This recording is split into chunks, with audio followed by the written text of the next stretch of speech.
ക്ഷേത്ര പരിസരങ്ങളുണ്ടെങ്കിൽ ക്ഷേത്രത്തിന്റെ വശത്തുള്ള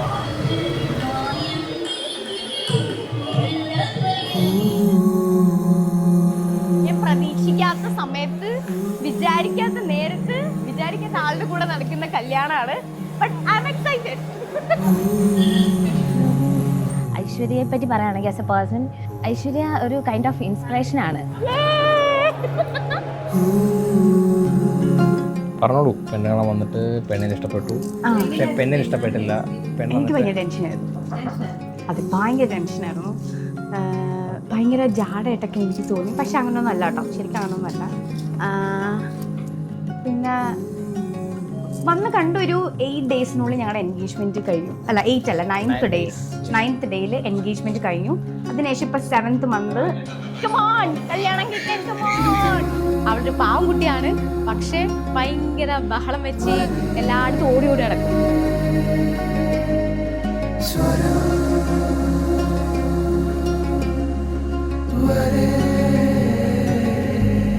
അതേ സെയിം വൈബ് എന്നും ചിരിച്ചും കളിച്ചും ഒക്കെ ഇന്ന് നമുക്ക് ഐശ്വര്യയെ കുറിച്ച് ഒരിക്കലും മറക്കാൻ പറ്റില്ല. ഞാൻ കല്യാണം കഴിക്കാൻ റെഡി ആയിട്ട് വരുന്നു.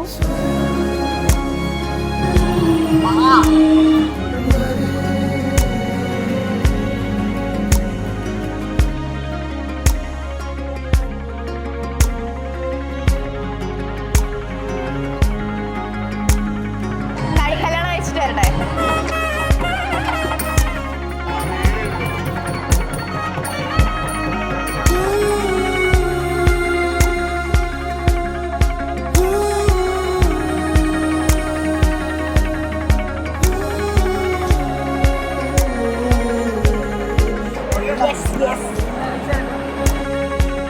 ഹലോ ചമ്പ, എനിക്ക് ഉമ്മ വന്നില്ലല്ലോ.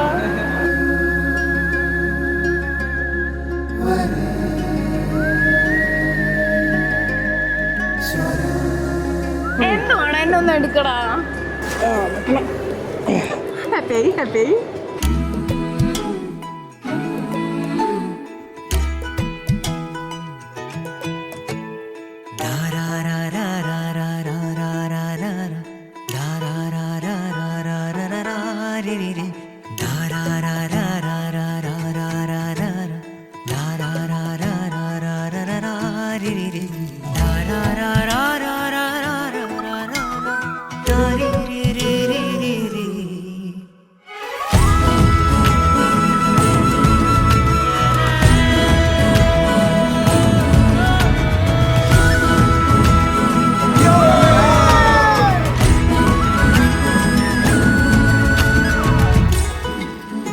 അല്ലെങ്കിൽ ഞാൻ സുന്ദരിയല്ലേ? ശംഭു ഇപ്പോഴും പറയാറുണ്ട് എനിക്ക് മേക്കപ്പിന്റെ ഒന്നും ആവശ്യമില്ല.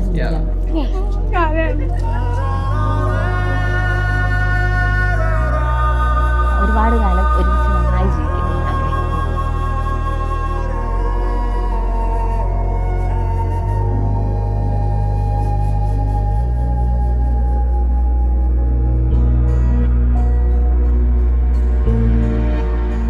I wish you a happy married life.